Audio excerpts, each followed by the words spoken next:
Excuse me.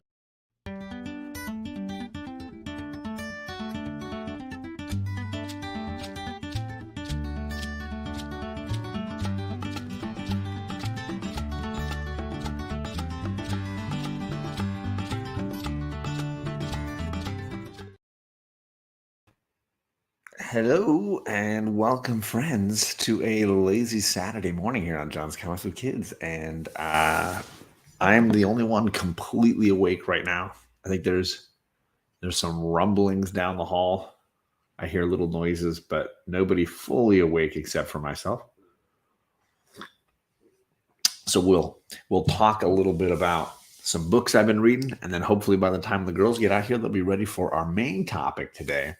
Because last night the girls and I finished watching Tombstone, the Val Kilmer, Kurt Russell modern Western. So they have some thoughts on that. And I know we had discussed Val Kilmer last week, and I thought it was a fun way to continue that discussion a little bit. We had Ariel, number one, in the chat. So she says it's a little lonely, a little quiet around there. She said, doing some data entry needs something to keep her awake. Well, hopefully I can provide a little bit of that for you this morning, my sweet. Coach Vic in the chat. What is going on? How are things going for you, Vic? I hope things are going well. We got Beckerman in the chat. What's going on? So, brother, what is going on? Kurt. Kirk. I think Kirk has been doing a bunch of shows lately. I've been seeing him popping up here and there. I hope things are going well for you, sir. There it is. There it is. So yeah, we'll definitely talk some good modern westerns, and see what it might be next on the docket for my girls for westerns. I know that Charlie is probably more interested in the Western genre than Kate at this point, but Kate really enjoyed Tombstone. So that's going to be a good one. It's a good place to build from, I think. Dave is in the chat. What is up? Yeah, my man. Brandon is in the chat. What's up, Comics Kings? I hope you're doing well, Brandon. I know he's been super busy nailing down some amazing upcoming guests for his Creators Corner. So if you haven't seen him in his interviews that he does over on his channel, you're missing out. I mean, some mega talents over there being interviewed, talking about their whole careers, what they're doing now, all that kind of stuff. Katie says, don't forget to bag and board your comics. I mean, I hope I don't. I'll burn that into my mind. I have been up this morning reading a ton. This is basically what I cleared through. I spent a little extra time kind of powering through some reading this morning to get caught up on my single issues and a bunch of trade paperbacks. What is up, JP? Good to see you, my friend.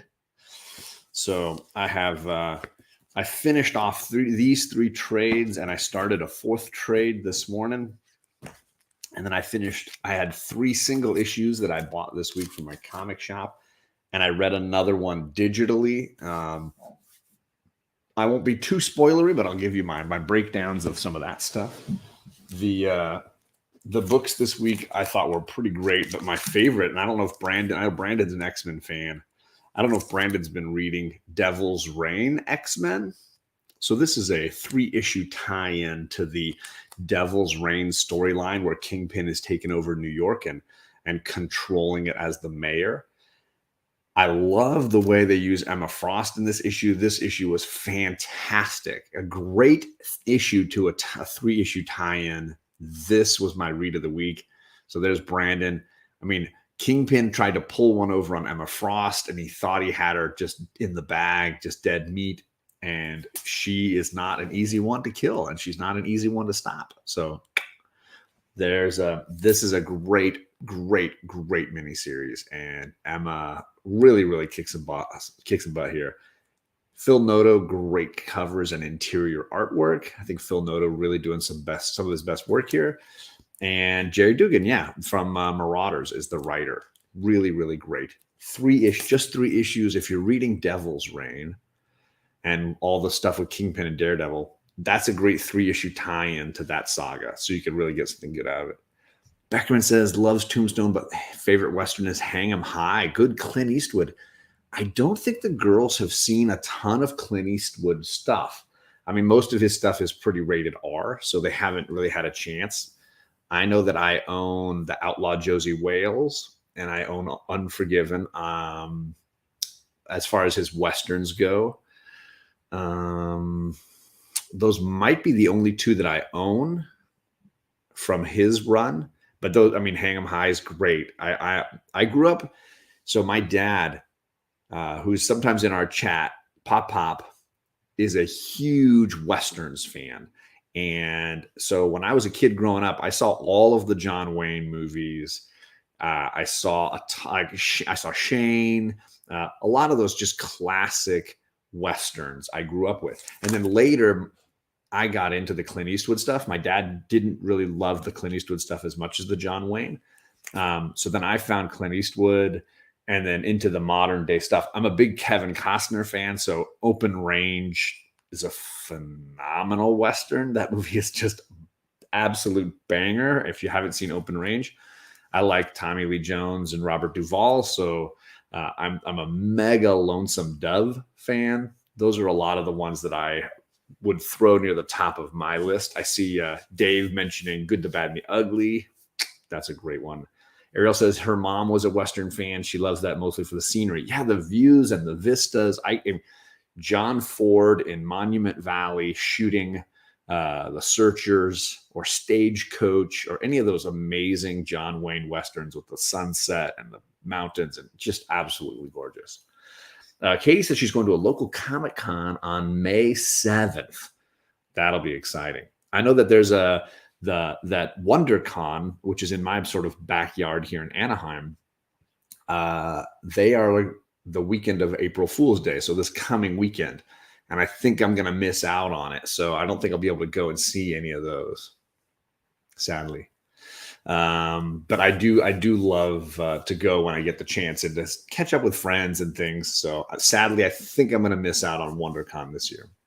Good morning, Tony Lewis. Sadly, it's just me for now, but the girls are probably half awake at this point. Chillmonger is here. He says, what does your shirt say? It says 9-4 is near mint.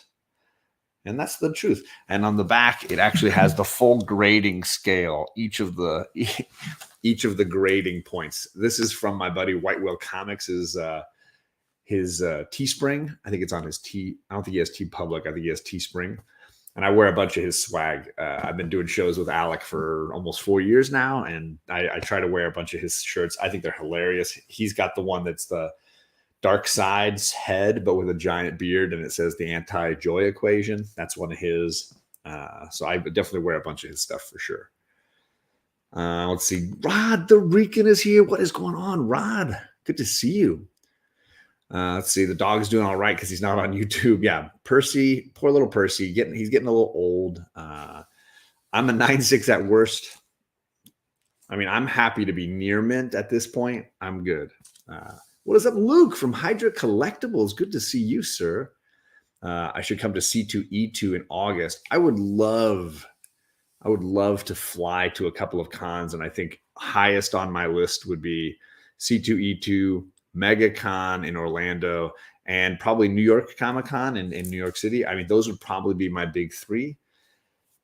But the cost of flying and then, putting yourself up, I mean, all of that stuff is a big challenge for me. I've been to Baltimore, Brandon. I would love to go to Baltimore Comic-Con again. But I have been to Baltimore, so it's almost like, does that one take a back seat? Because I've done it once.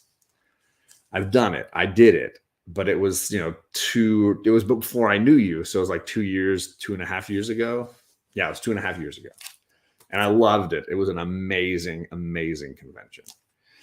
So that was my only physical mainstream comic I bought. The other comic I bought, that was digital, I should say. The other digital comic I read was X Deaths of Wolverine, which I know my man Brandon's probably read as well. If you're a Wolverine fan and you're like, I don't like this whole Hickman universe, or I don't know about this whole Hickman universe, it's too much. When this trade drops, it's probably going to be a 10-issue trade. X Deaths of Wolverine and X Lives of Wolverine. read it. I think a Wolverine fan especially would love it because it's like the history of Wolverine being sort of rewritten or at least like conjoined with the modern. It's a really buck wild 10 issues. And yes, I think as a hardcover, Brandon, it would be phenomenal. Phenomenal. So I think that's one of the best things I think in the last year of X-Men is that X Deaths and X Lives of Wolverine. So definitely worth checking out. I read the whole thing digitally, so I don't have anything to hold up for that. But really, really well done, and really just intense, really an intense read. Looks like New York Comic Con. I would love to get up there, Ariel. I would absolutely cruise over there and just destroy that convention. Absolutely amazing.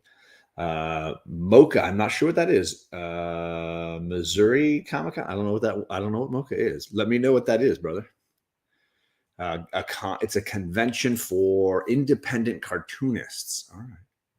Yeah, Katie, I think if he's not reading the current stuff, if he's a little bit like, I don't know, these current stories, it might be a great entry point for him because the focus is Wolverine and what's kind of going on in and around him. Because in X Lives of Wolverine, Jean Grey is putting his mind psychically through history and putting him into his own body at different points in history because he's trying to battle a time-traveling Omega Red.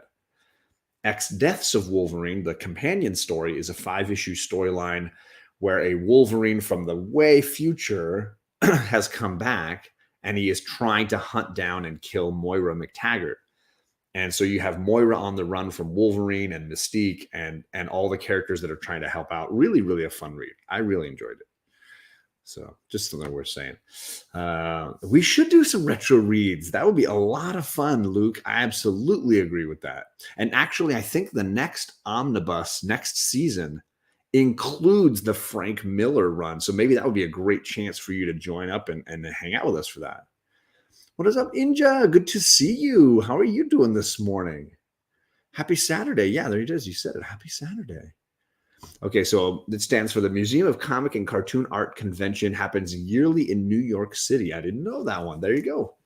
Yeah, I think conventions are really getting back into the swing. So it was really good. I know that people were worried, would we ever have conventions again? And I think that was just fear.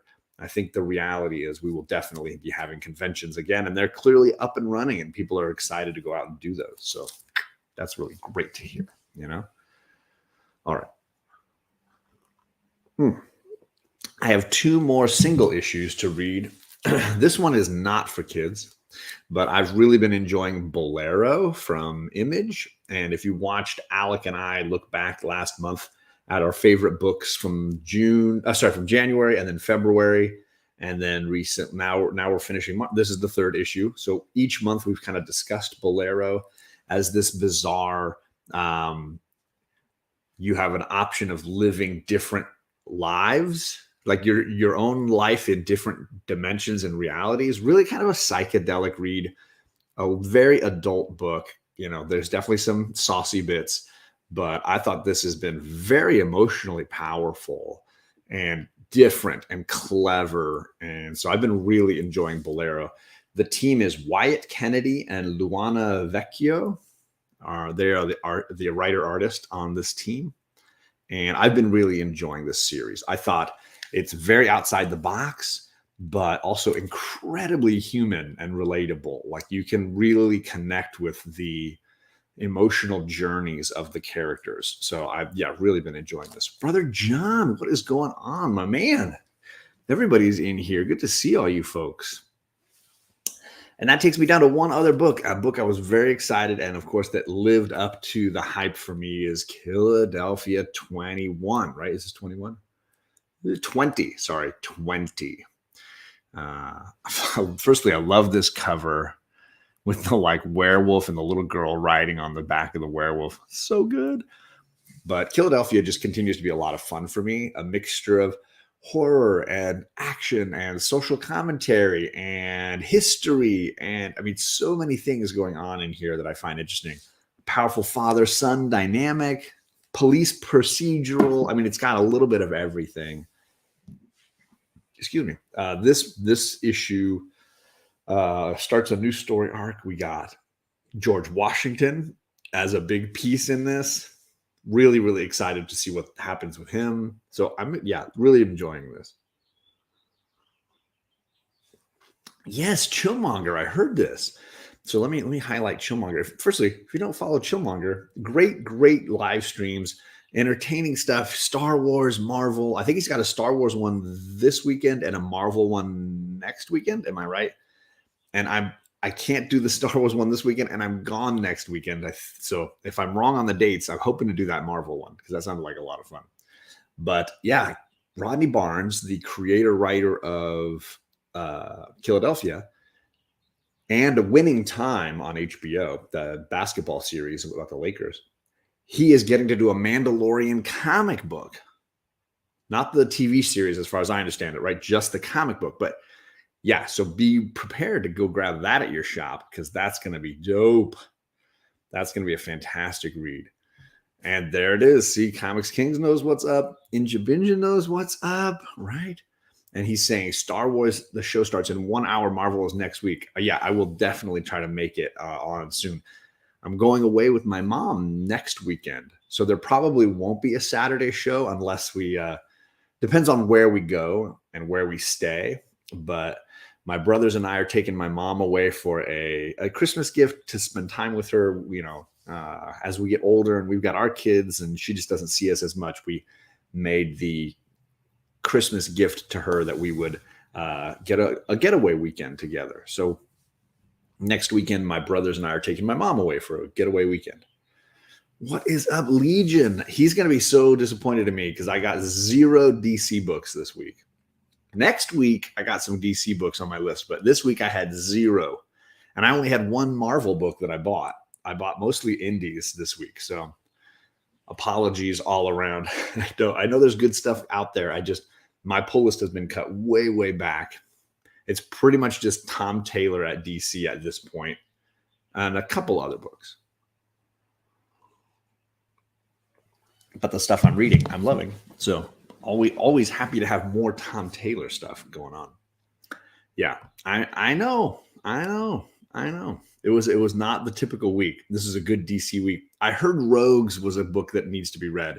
I've been staying away from the large format books. I don't want to deal with storing the large format books. I don't mind buying the trade later on or the hardcover, or like you're saying, reading it digitally. I'm just trying not to buy the large magazine size books anymore. I just don't want to deal with it. The storage issues are silly, but they're exhausting. I'm hearing good things, though. Hearing good things. All right, what I just read this morning, and I was so happy that I took the time to go and hunt this back down again. And I know that Sheena and I were talking about this not too long ago, but Bone Parish by Cullen Bunn, and artist is Jonas Schroff. Absolutely an off the beaten path, Boom Studios independent book. 3 trades in the whole run. So I have the first 2 issues I bought and read, and then my LCS didn't get the next few issues, and I missed out on it. And so I've been looking for these trades for a while, and I'd mentioned it to my shop, and they ordered volume 1 and they ordered volume 2 for me, and I need them now to order. They're ordering volume 3 as well. I really dig this. So let me see if I can pitch it to you, or at least explain it to you. This is in New Orleans after Katrina, and we have a family who are getting into the drug dealing trade with a psychedelic drug based on human bones. And you can take this drug and experience that person's existence. You can gain their knowledge and their life by absorbing this drug. So you want to be a rock and roll star, and you snort a little Elvis and you become Elvis, right? You could be Elvis in your mind. You can experience it, right? You want to see what it was like to fight in Afghanistan, and you take the drug from a soldier who fought in Afghanistan, right? It's really bizarre, wild book. And most of it focuses on this family, and they're trying to balance crime and their devotion to each other as a family unit. And it's a really trippy read. I like Cullen Bunn. Some of his stuff I don't love, but this one really stuck with me. And so I just finished volume 1. It was great. The main character is the mom of the family, the matriarch, who is running the business. And she has, 3 sons and a daughter, and they're kind of managing the day-to-day operations. And dad, who seems to be kind of missing in action, but only mom can hear him. So you're kind of like wondering what's going on with that. And then, of course, these cartels trying to move in on their territory, but the family has the corner on this market for this drug because they're the only ones that can make it, because the daughter in the family is the only one that knows how to make it. I really, really dig it. I remember JP says, I remember when it came out, it sounded cool, never tried it. So the trades, you can still get them. Boom Studios still sell them. It is a freaky kind of psychedelic book. There's a little bit of horror mixed in, but mostly it's like a crime drama. And it really is very entertaining, Tony. And I'm about halfway through the whole series because I finished volume 1. I'm about halfway through volume 2 and really enjoying it. So I'm not a huge Cullen Bunn fan. I loved his Phantom on the Scan that he did for Aftershock about a year ago. I'm really enjoying this, and I'm excited to read more of it. And the artwork, the art style, sorry, I didn't show you the art style. Really, really solid. The artist does a really great job, really clean panels, really, really great design. And again, great New Orleans look to things. And then, of course, when the psychedelic drugs, you can see like when they're dreaming it or experiencing it versus what they're really going through. Really, really cool stuff. So here, one of the brothers takes the drug to be a sniper in the Middle East. And then, of course, he has the ability. And so he is then able to use a gun in a way that he couldn't normally. Really cool. Great variant covers and stuff, but also just really, really cool idea. And again, at the core of it is this family who survived Katrina and kind of what it did to their family dynamic. So I like all of that stuff, really complex family dynamic at the core of it. So there you go.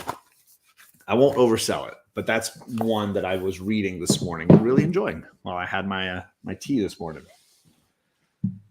Let's see who else is in the chat. We got Kevin. What's up, Kevin? Good morning to Entropy in Comics, my neighbor to the north. I hope you're doing well, sir. Hope you're having a nice start to your weekend. Oh, I got a kid. There's a kid here. Yes, sir. Brandon says he's just waking up. How are you? All right. He's just waking up early mornings. And I got a Kate. What's up, Kate? I'm so tired. Yeah, you guys slept late today. Yeah. Do you want your bagel? You want to get something to drink? Yeah. I think Kate's going to see the Batman again today. So she liked it enough. She was going to go see it again. That's exciting. I have yet to find time to go see it again. So hopefully that'll happen soon. And then last night, Kate, this is our, here, I'll show, look at what I said we would talk about when you girls got in here. Some cowboys, man. So we're hopefully going to talk a little Tombstone, a little Westerns. Val Kilmer, who I think you really enjoyed in the movie last night, right? How many Val Kilmer movies have you seen? Let's see if we can name them. Real Genius. Batman Forever. Tombstone. I don't think I've seen any else. You didn't see Top Secret, where he's the singer, like the comedy singer? I always forget that one. Yeah, it's all right. It's all right. So you've seen 4 Val Kilmer movies. Yeah. Okay. And they're all good. Like none of them are like bad. I know some people are, on the fence about Batman Forever, and I get it. But I like all 4 of those. Yeah, so you've hit really quality Val Kilmer movies. No, we haven't done Top Gun yet, Tony. It's got a couple of really saucy scenes that I don't know that they're ready for. Saucy or like violence? Saucy. Oh, Spicy. But you Tom Cruise getting his swerve on. But Tom Cruise's Top Gun is on the list. Val Kilmer has a great role in that. He's got a good part in that. I didn't know he was in that, and then I was looking up his like stuff on my phone, and then he listed Top Gun. I was like, oh. Yeah, that's usually near the top of the list for him. Ooh, Willow. You've seen Willow, where he's Mad Mardigan the swordsman, right? Oh, I forgot that was him. Yeah. Right, where he takes the love potion and he falls in love with the woman he actually ends up marrying. Her name is Joanne Whalley, but she became Joanne Whalley Kilmer, and then they later divorced, I think. So Willow, yes, Mad Mardigan, come on, mama, nailing it right there. So you've seen 5 Val Kilmer movies. C. Woodard, one of my Baltimore buddies. I hope you're having a good start to your weekend, C. Wood. I'm a big Val Kilmer fan. If you haven't seen that documentary about him, it's very emotional, very sad, but also very powerful to see like what a great actor he was and how many things he's been in. The one on Amazon? Yeah, the one on Amazon. I heard it's really sad. He was in the movie The Doors playing Jim Morrison of The Doors, the lead singer for the band The Doors. And he actually sang and did, he was really amazing in that. Yeah.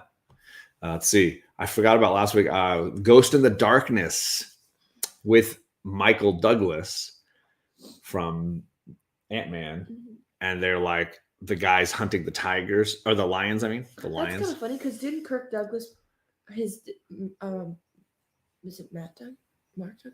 What's that? His father is Kirk. And his son is Michael. Michael Douglas. So Kirk Douglas played Doc Holliday once. Yeah. That's kind of funny.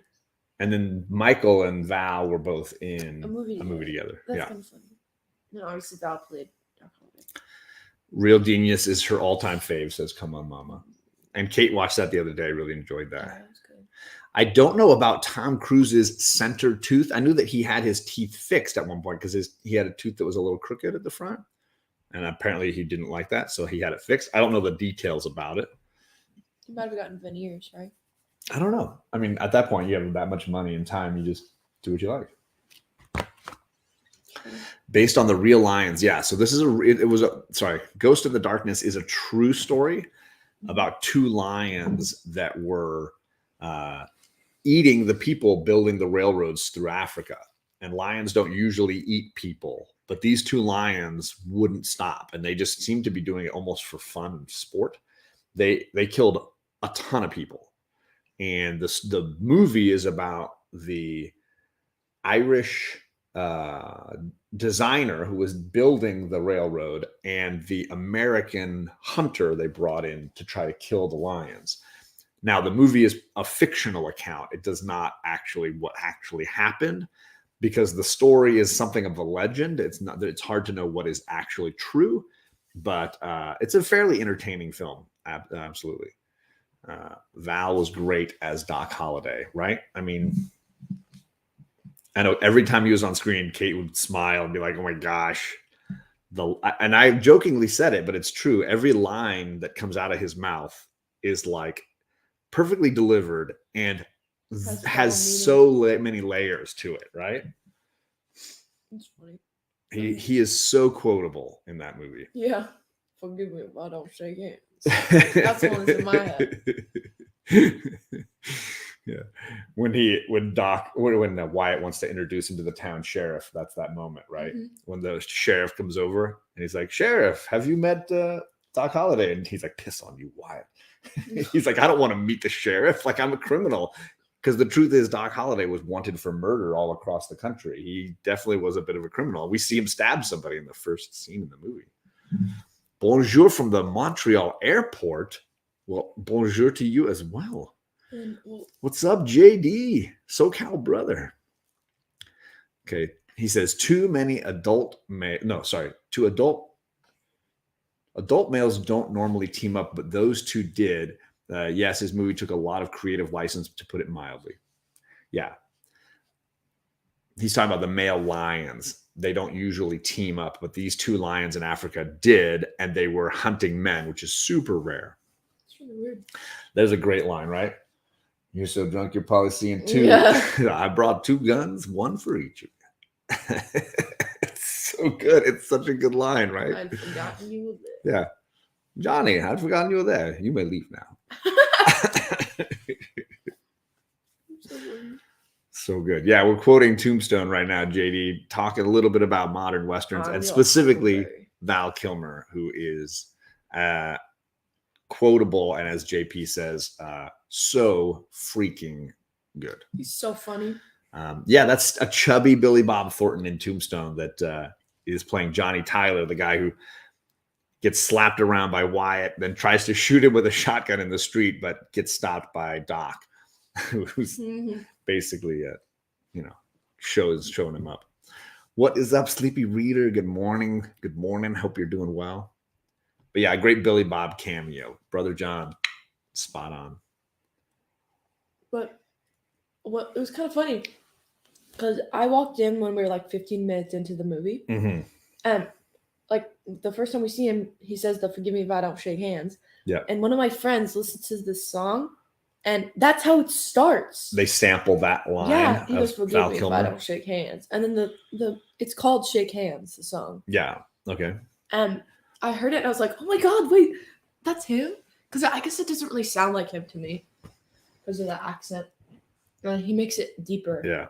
But where are you going with that shotgun? That's what he asks him when he's about to blow away Wyatt in the street. Yeah. Looks like you're about ready to burst. So he's so good. Yeah, and absolutely dismissive of him, right? You may go now. It's rare that Kurt Russell gets his own movie stolen from him, but Kilmer does a good job. Although I will say, Kate even mentioned, like, wow, Kurt Russell can really act, in the scenes when he's just like breaking down and he's losing his brothers and stuff, like a brother, I should say. Kate was like, wow, because she has only seen him in, movie about love.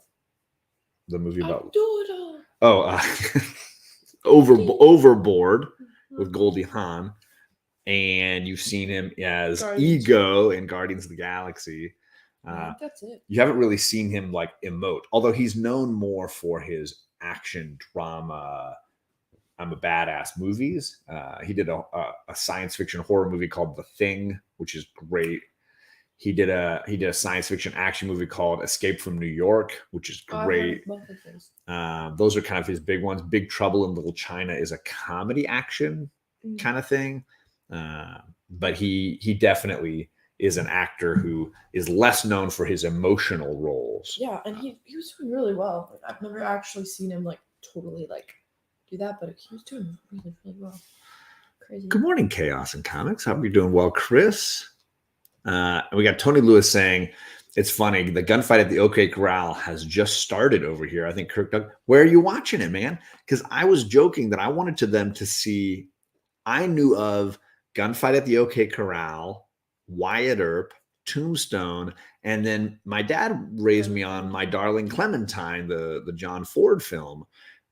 As far as all movies that covered the Wyatt Earp legend.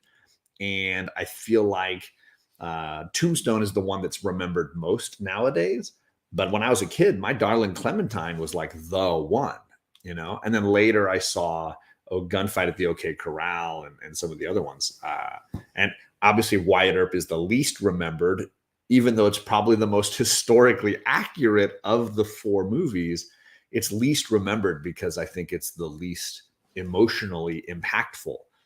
I mean, there are moments in Tombstone that bring tears to your eyes. They're just so strong. Multiple times. I mean, it's just really emotionally strong. And then I think the same is for Clementine. I think it's one of the most cinematically beautiful black and white Ford films. Just gorgeous. Don't forget his early role in The Fox and the Hound. See, Kate's getting a drink of water, so she's going to miss that. But I'm going to leave your comment up, Mama, because you know what's up. Tango and Cash, Chaos. Tango and Cash. Dude, as a kid, I was obsessed with that movie. I was obsessed with Tango and Cash as a kid. They are listing great Kurt Russell movies, and they are mentioning the fact that the animated Disney movie Fox and the Hound, he's the voice of the little fox, right? He's the fox. Kurt Russell is the voice of the little fox when it's a little cub before it turns into a grown up. Kurt Russell is the voice. What? Am I right? It's the fox, right? Not the hound. No, And maybe I'm wrong. I feel like it's. But he's the voice of one of them when they're young at the beginning of the movie. Mm. His early Disney stuff, he was in Flubber, right? Yeah, we mentioned Overboard, Tony Lewis, for sure. We did mention The Thing too. Simon Ari rolling in with probably my favorite Kurt Russell movie is still The Thing, but I mean, they're all so many great ones.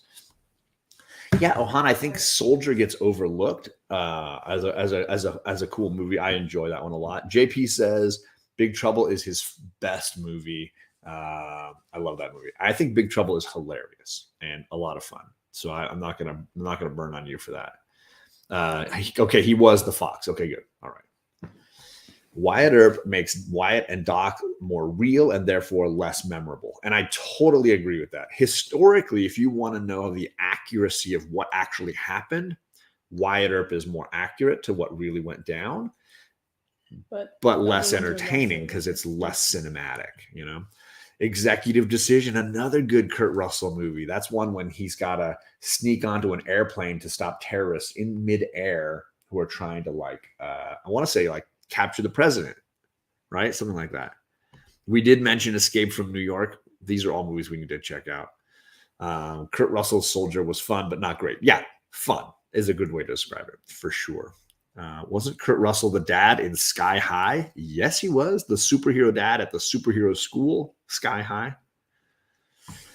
Beckerman says a guy I went to school with in Iowa owns and operates the Crystal Palace Saloon with his mom in Tombstone, where Wyatt ran the Pharaoh games. Wow. So, wow, that's pretty amazing. Have you ever been there? I've never been, no. Escape from LA is the sequel to Escape from New York. And I saw Escape from LA in the theater, and I have a little bit of affection for it because it was one of the first movies I took your mom to go see together. She and I went and saw Escape from LA. It's not a good movie, but I can have appreciation for it because of, emotionally, maybe what memories it makes for me. Oh, you've seen Miracle, where he's the hockey coach for the Olympic team. That's Kurt Russell. Kurt Russell is the Miracle hockey coach. Right? Again, he's making him skate back and forth. Again, Miracle is a great, great movie. Absolutely great movie. And I own the DVD for that. It's a great one. What was the first movie you ever saw with mom? I'm sorry to say, I really disliked Hateful Eight. Great acting, great sets, great performances, ridiculous plot. Graphically, just stupid violence. So I'm sorry I did not like Hateful Eight. Definitely not kid friendly, like you're saying. I'm just not a fan. Sorry. I really just don't like a lot of later Quentin Tarantino movies. So that one just rubs me the wrong way. But I get it. Some people really, really love it. It just rubs me the wrong way. First movie you saw with mom? The first movie I saw with mom, I think it was That Thing You Do, Tom Hanks, the movie that Tom Hanks wrote and directed and has a role in about the musicians. You've seen it. You've seen it? Is it good? Yeah, you've seen it. I don't remember seeing it. It's about the four kids who start a little band, like doing that thing you do. Oh, and then Tom Hanks is like the manager of the band or whatever, trying to get them famous. Is it Lily Allen? Is she in that? No, not her. Wait, the girl who plays like Erwin. Yes, Liv Tyler is in that. Yeah. I think you've actually seen more Kurt Russell movies than Val Kilmer movies because people are listing them now, and I'm realizing you've seen Stargate, where Kurt Russell's the soldier and they travel to another planet, and there's the Egyptian sun god and the giant pyramid things. Oh yeah, okay. And he's leading the soldiers to discover what's going on. Wait, is that the their band was the Oneaters, the Onetters. No, the Wonders. But is that the one Stargate? Is that the one where they he stays there at the end? He wants to stay. With the lady? Yeah. Yeah, okay. They have the rings that come down and can teleport you, and the giant Stargate you can travel through. They made a TV series about it. Backdraft is a cool firefighter movie. Not very realistic to what firefighters actually do, but Kurt Russell plays the big brother in that one. Let's see what else. That they worked on set. for that thing you do. Oh, really? Let me scroll down here. down. I know. I was trying to see. I thought I missed something, but I wanted to make sure I didn't. Let's see. I worked on that thing you do, stage 33. What? So Entropy in That's so comics, cool. Kevin. He light. yeah, he does I want to say lighting, but We've met Kevin. We've met Kevin. Yes, you've hung out with Kevin. Yeah, So you worked on that thing you do. There you go. A huge had a huge impact on my love life. Mm-hmm. Have I told you how good you guys look in red? What were you saying? I know he's quoting something. I'm trying to remember what it is. I'm forgetting what movie that's from. Stargate is God tier awesome, says League of Comics. I love it. JP says, my best Kurt Russell memory is seeing Backdraft with my dad, who is a firefighter, and he mocked how unreal the movie is the entire. JP, you would get along so well with my wife because she tells the exact same story, because my father-in-law was a fire captain. And if I pan up here, his helmet is right there, always in the background of this set here. So my father-in-law was a fire captain for an incredibly long time. And when he saw Backdraft, he was nitpicking every little thing about the movie and just going like, come on. At one point, Kurt Russell's carrying a kid out of a burning fire, but his jacket isn't buttoned. It's like it looks like a cape. It's like flapping open behind him, and he looks all badass coming out of the door of the burning building. But he's not wearing the gas mask. He's got his jacket wide open, and you could hear Opa, your grandfather, just going like, come on. So this is my father-in-law. He's no longer with us, but definitely a lot of that. Kurt Russell is more of a name. There you go. I can always tell when Stargate is playing on cable. I use my Spader sense, not Spider sense. That's funny because James Spader, the voice of Ultron, is the scientist, the main scientist character in that. He says, "Yeah, I did lighting for that one. They used a classic Carol Burnett set. There you go. There was Fast and Furious. There you go. So that's funny. Used Cars. That's an early Kurt Russell movie where he's a used car salesman, a comedy. 3,000 Miles to Graceland. Ooh, Kevin Costner and Kurt Russell. The two Wyatt Earps together in one movie. Mind blowing. But it was funny because you guys had never heard the story of Wyatt Earp and Doc Holliday. And that was Tombstone was your first time kind of experiencing that Western story because it's a true story. The basic elements are true as far as Wyatt Earp being a famous lawman, moving to a new town, trying to start a business with his family, getting into a scuffle with a group of people who were kind of running a town illegally, and then leading to this epic battle with the Ike Clanton and Wyatt Earp families sort of going head to head. And the funny thing about it being that Wyatt Earp and Ike Clanton never were shot in the entire time that happened. And in the end, they parted ways and Ike died in a shootout at a bank and Wyatt lived to be an old man off in LA.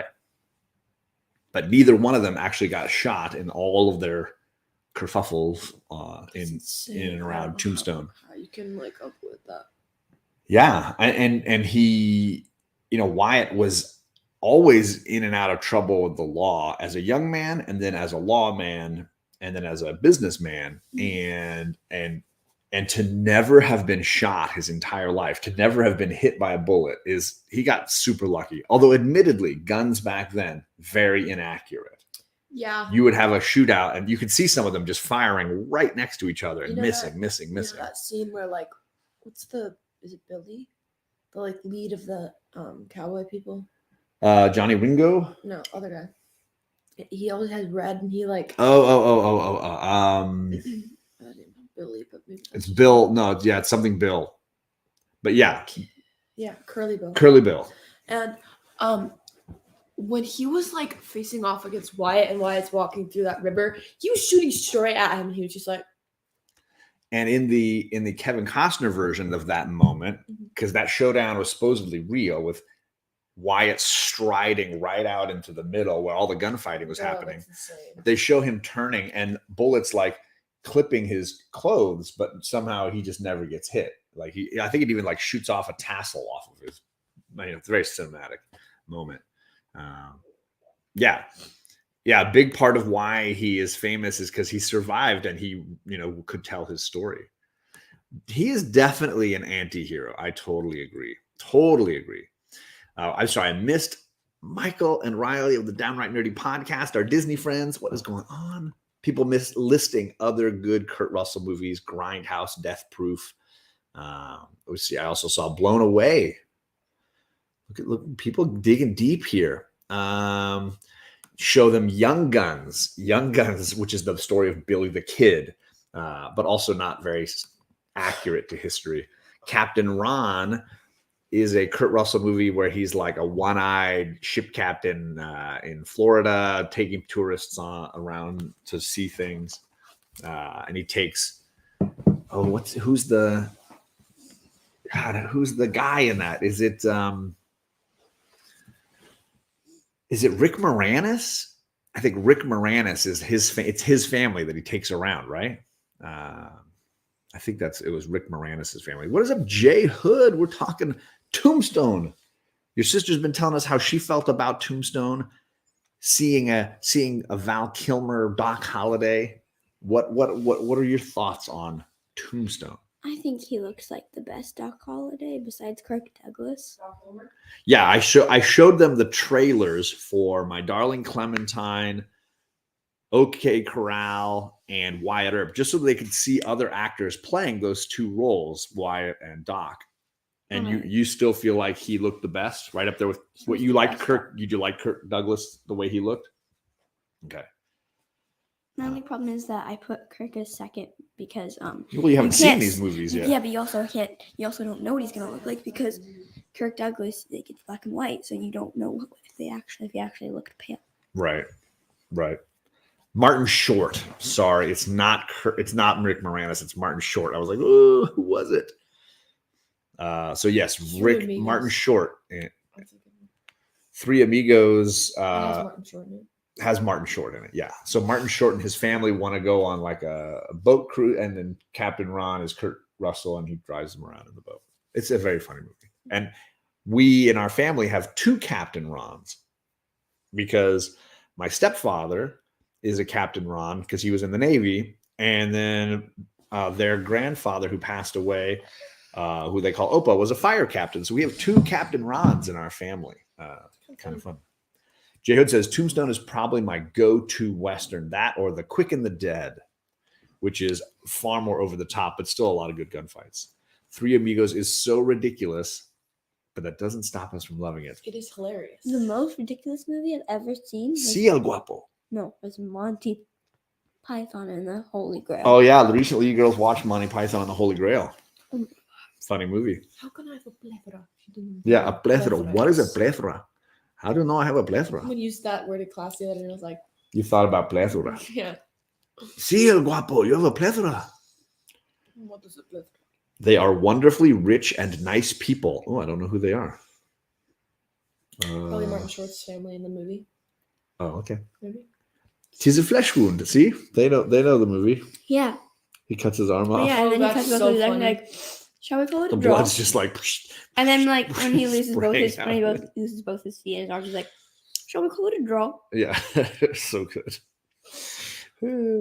Okay, so you liked Val Kilmer in Tombstone. Anything else you want to tell us about it? You've seen a few Westerns, right? How do you feel it sits as a good Western? Just nodding. It's one of the best. It's one of your favorite Westerns? Because I know you've seen Dances with Wolves, which is technically a Western, right? That's a Kevin Costner Western. Did you guys see Open Range with Kevin Costner? It's the one when he's on a wagon train, and then there's people telling him like, you got to free grazers, got to get off our land, and they beat up his buddy, and then they go into town. And I did. You saw that one? I remember it. You remember it? The big gunfight at the end in Open Range. You guys have seen a lot more Westerns than I have. Like, you guys watching when I'm not here. What is up, Ariel, with the super chat? Thank you so much. Zuni, what is going on? Good to see you. So let me and Simon's got a list for us. So let me hook Ariel with some fun views here. You want to do the dolphin, Charlie? Yeah, I know. Okay. She likes that one. Hey.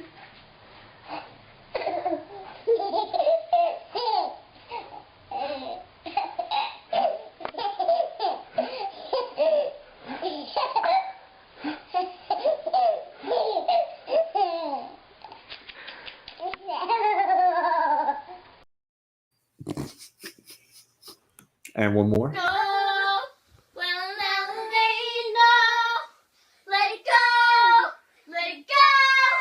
Can't hold back anymore. The cold never bothered me anyway. I would have lost it. I would have lost it if I was a parent. Okay, first of all, Hold on.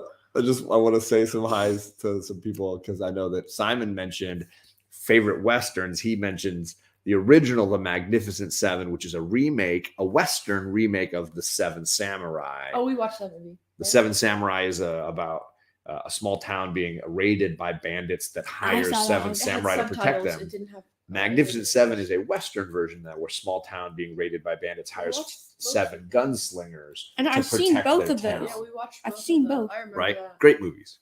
Oh, so you haven't seen that one? Okay. Yeah, Samurai is the one with the princess who gets taken. There's no princess in The Seven Samurai. No, but there is a Western movie where there's like a Japanese princess that gets taken. Yes, that's the. It's one with They use that for Star Wars. yeah, The idea for Star Wars. and then there's also like Ooh. They have seen Silverado. uh-huh. That's a good Western. You've seen that one, right? We've seen that one a couple of times. That's one of my favorites. That would rank really high on my modern Westerns list. Oh, Coach Vic. has one. Seven Samurai had to import horses because there weren't enough horses in all of Japan. Jeez. That's pretty amazing. Just finished 1883 on Paramount. It was awesome. There you go. Coach Vic has one. They have not seen Unforgiven. I'm worried that that one is a little too intense, but they're getting close. They're getting close. Coach Vic says, "Did you see The Harder They Fall with Idris Elba? That's now on Netflix. I haven't even watched that one yet, so I wanted to watch it before they can watch it. So that's on my list for sure. It's a Western with Idris Elba who plays Heimdall, and Regina King. Who I don't. Have you seen Regina King and stuff? I have. I just know her. She's just a boss. Like Aretha Franklin. I don't know. Maybe she did play. I think she did. The People's Elbow. Let's see here. Let's see. What am I missing? I like the new Magnificent Seven. I haven't seen the new Magnificent Seven. Yes, Lonesome Dove is my number one modern Western. I remember watching. You watched a little bit of the that beginning, little clip. but it's like a really long 6-hour or something movie. Isn't there like a girl at the beginning and she has like kind of red hair, but she's like kind of tiny and she like there's something with a dove. Well, the town's called Lonesome Dove. Yeah, but like Harder Than Fall when it came out, really liked it. So did Riley. She loves everything else. I mean, who doesn't? Idris Elba is good at everything. Didn't someone get bit by a snake? Cowboys and Aliens. Just kidding. Yeah, not good. Yes, there is a snake bite at the beginning I there. remember that. Okay. I didn't actually like Unforgiven. I really like it. I just understand that it's not a very like happy, enjoyable film. It's a very hard to watch film. So I get that. Right here. The Watchmen TV series on HBO is phenomenal, and Regina King slays in that. Just absolutely incredible. Chadwick Boseman Easter egg on the train, right? I totally agree. Really? Yeah, in that Idris Elba Western, they have a train that goes by and it's like Boseman something or other, really big on the side of the train. So there you go. I don't know what else to say about Tombstone, but I think we've gotten through a lot of your thoughts on it. Yeah. I didn't like that Morgan died. Well, you can't change that part of history. Morgan is the brother that dies. Virgil's the one that loses his ability to use his arm. He loses one of his arms as a result. What was the Western with Russell Crowe? He did the remake of 3:10 to Yuma, which now that there's a black and white, I think, version, and then the newer one. But great movies. Both of them. The remake has Christian Bale as the hero and Kurt Russell as the criminal. Russell Crowe as the criminal. The original had, was it one of the Fondas? I can't remember. every time someone says Fonda. Was it Glenn Ford as the criminal? Yeah, I can't remember all the original ones, but 3:10 to Yuma, great movie. Every time someone says Fonda, I think of La Fonda from Napoleon Dynamite. La Fonda, right? Mm-hmm. Different than Yeah. The Fonda family, Jane Fonda, Peter Fonda. Oh yeah. There's a but- whole like acting family. Yeah, I know. But Fonda's funny. She's great, and I love that She's character so funny. in Napoleon Dynamite. Mm. She's so nice. All right, let's see. Where were we? We have to hook up some goodies here. So how about this one?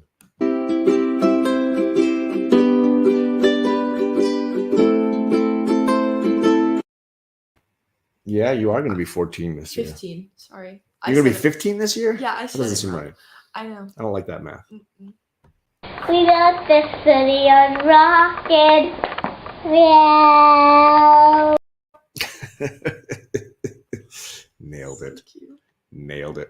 Yes, Blazing Saddles. We were talking about Mel Brooks movies, his comedy movies, and the fact that he made this this comedy western. I even have the GIF here for it. Where is it? Excuse me while I whip this out. There's the famous black sheriff arriving at town and people not sure what to do about the black sheriff. Very, very funny movie, Blazing Saddles, classic. Russell Crowe is also in Quick and the Dead. That's a great point. Yeah, he had the small part in Quick and the Dead. Yeah. Great one. Yeah, Blazing Saddles is a classic Western. Absolutely. And pokes fun at Westerns in the same way that Unforgiven kind of wanted to make comments about Clint Eastwood's career in Westerns in different ways. John said 15. I reject that math. I mean, would be the first time, I suppose. Mel Brooks is working on a new History of the World. No way. I would love it. I would love it if he made another History of the World movie. I think that would be fantastic. Spaceballs by him. Yes, you watched Spaceballs. We mentioned that last That's time. funny. Richard Pryor wrote all the lines for Mongo in Blazing Saddles. Well, he was supposed to be in the movie, but his addiction was too big of a problem for the investors, and so they refused to underwrite the movie if he was going to be the lead. But he needed money, so he signed off on not being in the movie, but he still got paid because he wrote on the movie, right? So cool. Seems like it's been a while since I've seen a good Western. I agree. I think it's an underutilized genre these days. People would rather rely on special effects than building all the sets and, horses and guns and costumes, and it's a lot to create a good Western. But absolutely great if they can do it right. What? You want more bagel? That was good. Well, why don't we finish up here and then have some more to eat? What do you say? Then can we watch another movie? I mean, that's certainly possible. Gene Wilder and Madeline Kahn, so great. Yes, that's where my sister sings that song. I'm tired. I'm just tired. Yes, that's Madeline Kahn. classic. She sings that in Blazing Saddles. A classic. TV. Yes, The Harder They Fall is one of the newest Westerns that I've come across, but really one of the few. It's just not often. Yes, Bone Tomahawk. Second Street Marvel is mentioning another Kurt Russell Western called Bone Tomahawk about like a crazy tribe of Indians, like cannibalistic Indians living in the hills, and Kurt Russell trying to get a crew of people across their territory. And yeah, that's a scary one. Hey, did you hack Downright Nerdy podcast? What? They put little emoji. They did drop an emoji. The original True Grit, and I actually prefer, I know it's sacrilegious, I kind of prefer the Coen Brothers remake that dropped recently with Jeff Bridges. It was like 6 years ago, maybe. Mm-hmm. That was a really great remake. I loved it. True Grit is... This chat knows their Westerns, and that's awesome. We appreciate it. And we appreciate all y'all hanging out with us. This is a good movie. What is it? Oh, right there. We are going to get on with our day.